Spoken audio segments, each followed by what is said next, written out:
The next one is, हम chemical classification कर रहे हैं बेटा मैटर की, और उसमें हमने सबसे पहले क्लासिफाई किया उसको मैटर को as an pure substance and mixture.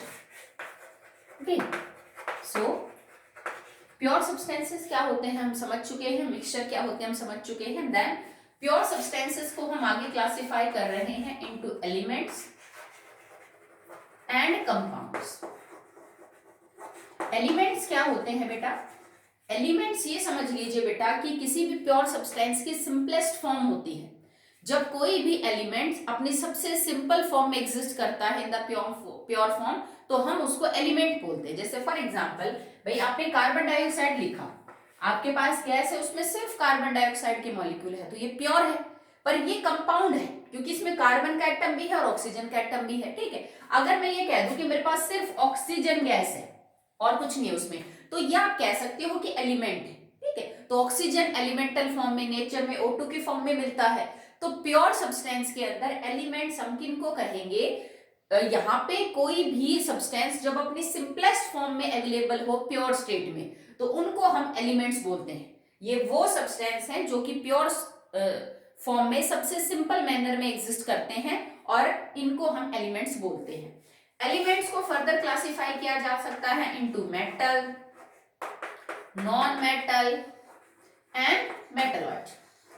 इनकी केमिकल, इनकी प्रॉपर्टीज, इनकी जो फिजिकल प्रॉपर्टीज हैं वो सब अलग अलग होती हैं। सो 10th में हमने पूरा चैप्टर पढ़ा था मेटल्स एंड नॉन मेटल का।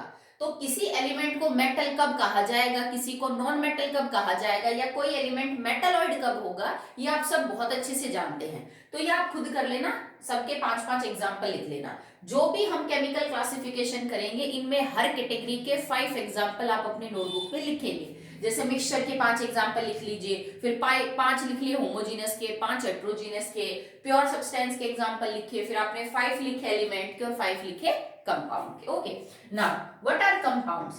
कंपाउंड्स कब बनते हैं, when elements combines in fix ratio by mass. जब दो, मिनिमम तो 2 ही होंगे बेटा, अगर कंपाउंड बनेगा तो एटलीस्ट 2 एलिमेंट तो आपस में कंबाइन करेंगे ही करेंगे। ठीक है, जब 2 या 2 से ज्यादा एलिमेंट आपस में कंबाइन करें in the fix ratio of their mass, तो जो चीज निकल के आएगी उसको हम क्या बोलते हैं, कंपाउंड। और कंपाउंड की प्रॉपर्टीज हमेशा जिस एलिमेंट से मिलके वो बना है उससे मैच नहीं करती। ओके, जैसे फॉर एग्जाम्पल मैंने वाटर को बनाया, तो कैसे बना होगा, 2:16। वाटर हाइड्रोजन का मास और ऑक्सीजन का, सिंप्लीफाई किया तो 1:8। मतलब पानी जब कभी भी होगा, चाहे आप कहां से भी ले लीजिए उसको, कोई फर्क नहीं पड़ता वो बॉटल का है कि नल का है, उसके अंदर हमेशा फॉर्मूला होगा H2O, और उसके अंदर हाइड्रोजन और ऑक्सीजन के मास का रेशियो इट इज ऑलवेज 1:8।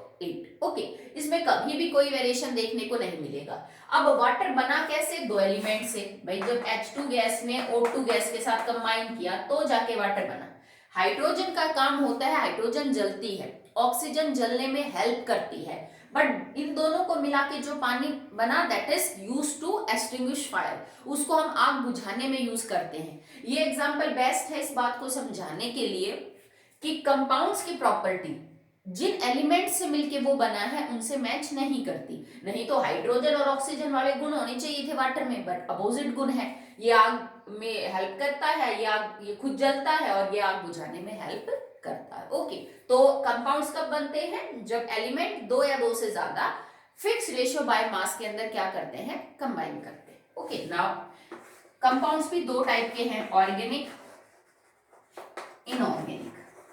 अब देखो 10th के अंदर पूरा चैप्टर पढ़ा है हमने ऑर्गेनिक कंपाउंड्स का, कार्बोनेट्स कंपाउंड। तो उसमें आपको पता है कि जो ऑर्गेनिक कंपाउंड्स हैं वो क्या है, उनकी मॉडर्न डेफिनेशन क्या है, उनकी ओल्ड डेफिनेशन क्या है। तो ये तो मुझे करवाने की जरूरत है नहीं, यू ऑल नो। इसमें बहुत सारे एग्जाम्पल लिख सकते हो, तो आप इसको कर लेना कि ऑर्गेनिक कंपाउंड्स किसको बोलेंगे। इनऑर्गेनिक कंपाउंड्स क्या होते हैं, जो हम नॉन लिविंग सोर्सेज से लेते हैं, that are obtained from non living sources. जैसे हमने एसिड बेस और साल्ट वाले चैप्टर में पढ़ा था इनऑर्गेनिक एसिड्स, कौन कौन से एसिड थे वो, जैसे HCl, H2SO4, HNO3, इनको हम इनऑर्गेनिक एसिड्स बोलते हैं। ठीक है, that are obtained from the non living sources. तो कंपाउंड दोनों टाइप के हो सकते हैं, ऑर्गेनिक भी हो सकते हैं, इनऑर्गेनिक भी। ऑर्गेनिक वो हो सकते हैं जिनको आप फ्रॉम लिविंग सोर्स से आइसोलेट करते हो, इनऑर्गेनिक वो हो सकते हैं that are isolated from non living sources. Okay, उसके बाद मेटल, नॉन मेटल, मेटलॉइड आप कर लेंगे, एलिमेंट्स हो गया। उसके बाद मिक्सचर हो चुका है। मिक्सचर में क्या बोलते हैं बेटा, या तो होमोजीनियस होगा या तो हेट्रोजीनियस होगा। मिक्सचर होमोजीनियस कब होते हैं, when the composition of mixture is uniform through out. Mixture बनने के बाद अगर आप ये आइडेंटिफाई ना कर पाए कि इसमें सॉल्यूट, सॉल्वेंट या एक फेज या दूसरी फेज कहाँ है, सब कुछ एक जैसा हो गया, तो वो होमोजेनियस है। अगर आपको चीजें अलग अलग नजर आ रही हैं, कंपोजिशन एक जैसी नहीं है, एक तरफ की कैसी है, दूसरी तरफ कैसी है, तो उसको हम बोलते हैं heterogeneous mixtures. Okay,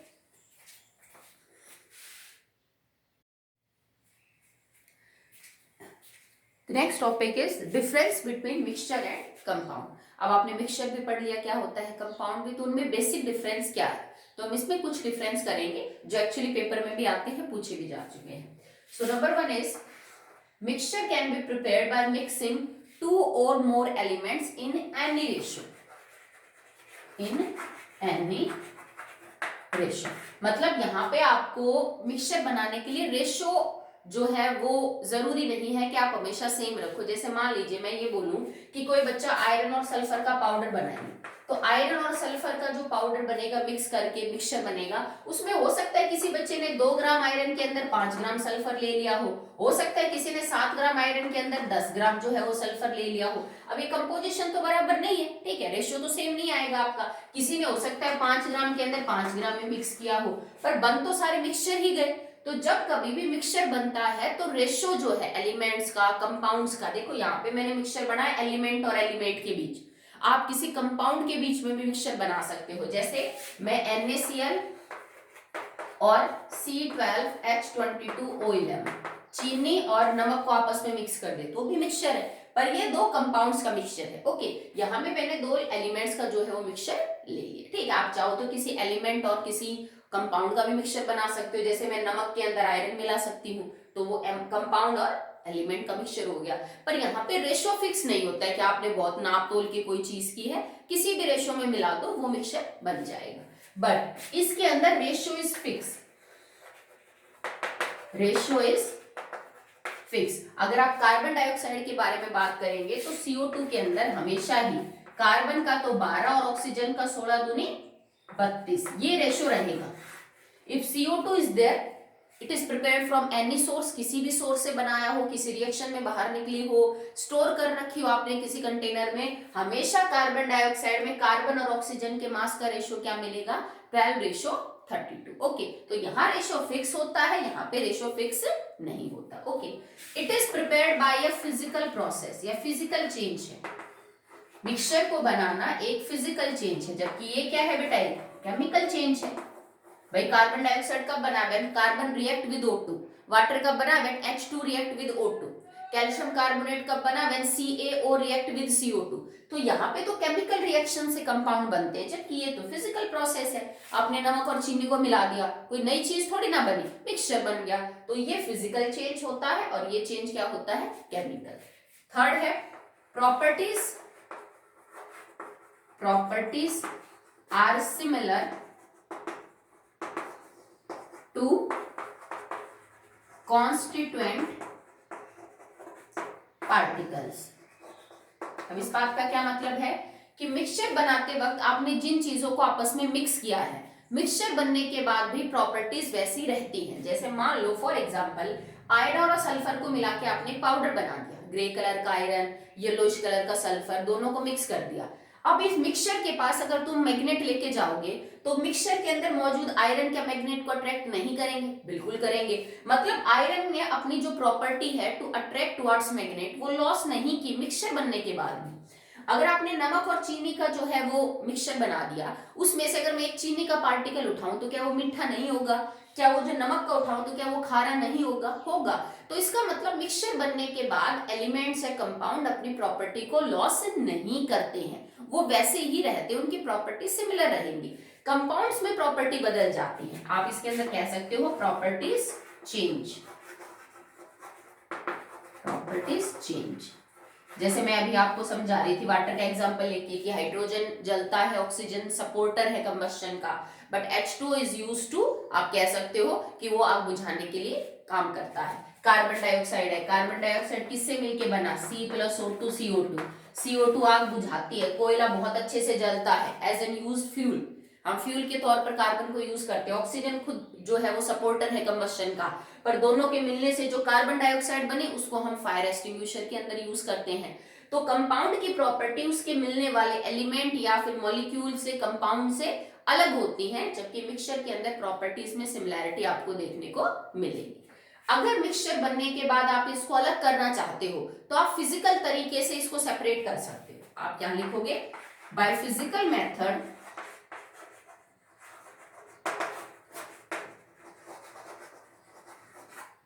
they can be separated। जैसे मान लो आयरन और सल्फर को अलग अलग करना हो तो आप क्या करोगे भाई, आयरन को मैग्नेट, आयरन सल्फर के पास या आयरन के मिक्सचर के पास आप मैग्नेट लेके जाओ, आयरन के पार्टिकल मैग्नेट से अट्रैक्ट हो जाएंगे, सल्फर बच जाएगा। तो हम इनको अलग अलग भी कर सकते हैं बाय फिजिकल मेथड। जैसे आपने नमक और चीनी का मिक्सचर था, इसको पानी में घोल लो, दोनों ही घुल जाते हैं, नमक भी और चीनी भी। अब आप क्या करो कि इसके बाकी सारे मेथड यूज करके, जैसे और भी कोई फिजिकल मेथड, इवोपोरेशन वगैरह का सहारा लेके हम इसको भी क्या कर सकते हैं बेटा, सॉर्ट आउट कर सकते हैं। ठीक है, इनके जो बॉइलिंग और मेल्टिंग पॉइंट के हिसाब से भी आप इनको सेपरेट कर सकते हो। तो यहाँ पे आपको कोई बहुत ही स्पेशल मेथड यूज नहीं करना पड़ता इनको सेपरेट करने में। जबकि अगर आपको कंपाउंड्स को सेपरेट करना है तो आपको स्पेशल मेथड यूज करने पड़ेंगे, स्पेशल मेथड। जैसे मान लो मेरे को कैल्शियम कार्बोनेट एक कंपाउंड है, इसमें से कैल्शियम को, ऑक्सीजन को और कार्बन को अलग करना है। ठीक है, तो ये ऐसे तो नहीं हो जाएगा कि कैल्शियम अलग कर दो कार्बन अलग, आपको इसको हीट करना पड़ेगा, आपको इसको डिकम्पोज करना पड़ेगा। तो केमिकल रिएक्शन का सहारा लेके इसको किया जा सकता है, इसके लिए आपको मेथड चाहिए। इनको आप फिजिकल मेथड से भी क्या कर सकते हो बेटा, सेपरेट आउट कर सकते हो। ओके, और देखिए अगर आप कंपाउंड के बारे में बात करते हैं तो compound is always homogeneous. Compound आपको हमेशा होमोजीनियस मिलेगा, वो हेट्रोजीनियस कभी नहीं मिलेगा।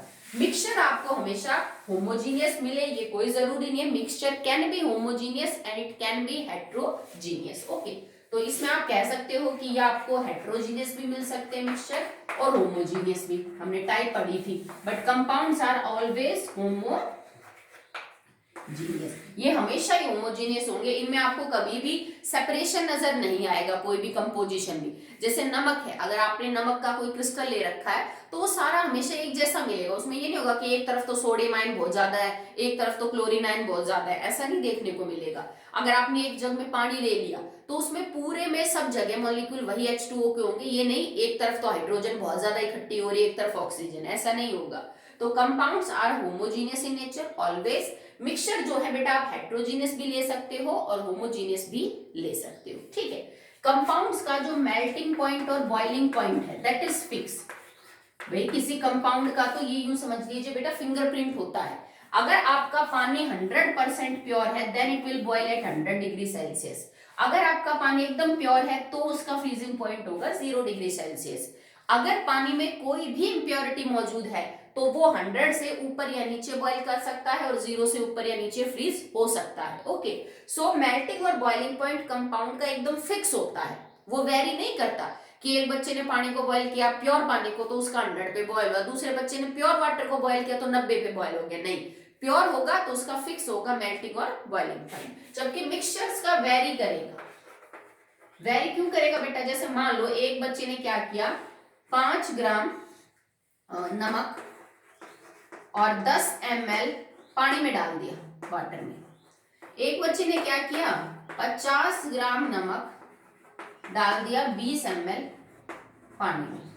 आप कहने को तो दोनों ही नमक के सॉल्यूशन है पानी के अंदर, पर दोनों का जो मेल्टिंग और बॉइलिंग पॉइंट है वो सेम नहीं होगा क्योंकि दोनों की कंपोजिशन अलग है। भाई मिक्सचर में कंपोजिशन ही तो सेम नहीं होती, फिक्स ही तो नहीं होता मास का रेशो, तो दोनों का जो बॉइलिंग और मेल्टिंग पॉइंट है वो भी क्या हो जाएगा, अलग अलग हो जाएगा। तो मिक्सचर के केस में मेल्टिंग और बॉइलिंग पॉइंट सेम नहीं होते, फिक्स नहीं होते, जबकि यहाँ पे आपको मेल्टिंग और बॉइलिंग पॉइंट फिक्स मिलेगी। जब कभी आप कोई मिक्सचर बनाएंगे तो हीट लॉस और गेन नहीं होता, हीट लॉस और गेन नहीं होगा। जैसे मान लो तुमने नमक और पानी को मिलाया, चीनी पानी को मिलाया, तुमने कॉपर सल्फेट को पानी में मिला लिया, कैल्शियम कार्बोनेट को आपने एक्सीएल ना सॉरी उसमें, ये तो रिएक्शन हो जाएगी। जैसे फॉर एग्जांपल आपने नमक और जो चीनी है उसको ओके जस्ट लाइक मान लीजिए हमने कोई सॉल्यूशन बनाया, रिएक्शन नहीं करवानी, एसिड बेस यूज करेंगे तो फिर रिएक्शन हो जाएगी। जैसे आपने सिर्फ नमक लिया, रेत लिया, रेत को पानी में आपने मिक्स कर दिया, चीनी को नमक में मिक्स कर दिया आपने, ठीक है, आप सॉल्यूशन बना रहे हो, दो सॉलिड कंपोनेंट है उनको आपने आपस में मिक्स कर दिया, ठीक है, तो वहां पे हीट और लॉस का गेन वगैरह कुछ नहीं होता। जब आप मिक्सचर बनाएंगे तो कोई चीज मतलब यूं नहीं है कि एनर्जी एक्सोथर्मिक प्रोसेस हो जाएगा या एंडोथर्मिक प्रोसेस हो जाएगा, वो सिर्फ तब होगा जब केमिकल रिएक्शन होगी। फिजिकल प्रोसेस के अंदर हीट का लॉस और गेन नहीं होगा और मिक्सचर का बनना एक फिजिकल प्रोसेस है, जबकि इसके अंदर हीट का लॉस और गेन इन्वॉल्व होगा, ठीक है। जैसे आपको पता है कि H2 प्लस में O2, ठीक है, this reaction is exothermic, N2 plus H2 gets converted into ammonia, this is also exothermic, जबकि CaCO3 को जब हम हीट करेंगे तो it will convert into CaO and CO2, this is endothermic. तो जब कभी भी किसी कंपाउंड के बारे में बात होगी, ठीक है, तो कंपाउंड जब बनेंगे तो हो सकता है हीट का लॉस हो सकता है हीट का गेन हो। जैसे यहाँ पे मैंने H2O बनाया तो हीट बाहर रिलीज हुई, अमोनिया बनाया तो हीट बाहर रिलीज हुई, कैल्शियम कार्बोनेट बने हुए कंपाउंड को तोड़ा तो हीट हमें क्या करनी पड़ गई, सप्लाई करनी पड़ गई। तो यहाँ पे एनर्जी का हीट का इन्वॉल्वमेंट होगा, जबकि यहाँ पे हीट या एनर्जी का कोई भी इन्वॉल्वमेंट नहीं होगा। ओके, तो यहां तक हमने किया है मिक्सचर और कंपाउंड के बीच में डिफरेंस। अब आप अपना होमवर्क सुन लीजिए, जो पीछे बताया वो तो आप करेंगे ही। आप सबके पास बुक होगी, अगर आपके पास बुक नहीं है तो लेट मी इन्फॉर्म, मेरे को बता देना। जहां पे हम एलिमेंट्स कंपाउंड्स ये केमिकल क्लासिफिकेशन पढ़ रहे हैं, वहां पे एक पेज है जिसपे कुछ इंपॉर्टेंट कंपाउंड्स के नाम दे रखे हैं विद फॉर्मूला। जैसे ब्लू विट्रॉल तुमने 10th में पढ़ा है, CuSO4.5H2O, पोटेश एलम क्या होता है, कास्टिक सोडा किसको बोलते हैं, ठीक है, मतलब ये जितने भी है कुछ तो आप जानते भी हो 10th में और कुछ नए भी। ओके, तो एक पेज के ऊपर अराउंड 40 के आसपास कुछ कंपाउंड्स हैं with their common name and formula, ठीक है, क्योंकि अगर मैं आपको साइंटिफिक नेम दे दूंगी तो आप तो लिख ही दोगे। जैसे मैं आपसे बोल दूं कि बेटा कैल्शियम हाइड्रोक्साइड का लिखो तो आप बता ही दोगे इट इज COH ट्वाइस। पर स्लेक लाइन तुम्हें पता है कि नहीं, ब्लीचिंग पाउडर क्या होता है पता है कि, बेकिंग पाउडर क्या होता है, व्हाइट विट्रॉल क्या होता है, ठीक है, ये सब तो ये तो सिंपल है जो 10th में पढ़े। कुछ और भी आएंगे जो आप आगे कंटिन्यू करोगे आगे वाले चैप्टर में, तो वो आपको अपनी नोटबुक के अंदर राइट करना है प्रॉपरली टेबल बना के, और वो याद करने हैं। ये ऑब्जेक्टिव टाइप क्वेश्चन में पूछ लेते हैं, जीके टाइप के क्वेश्चन है किसी भी कॉम्पिटिटिव एग्जाम में पूछ लेंगे, और हमें केमिस्ट्री में तो यूज करने ही करने हैं, तो वो भी आप काम करेंगे। अगर किसी बच्चे के पास बुक की प्रॉब्लम है तो आप मेरे को इन्फॉर्म करेंगे, मैं ग्रुप के अंदर उसकी फोटो सेंड कर दूंगी। Okay, that's all for the day.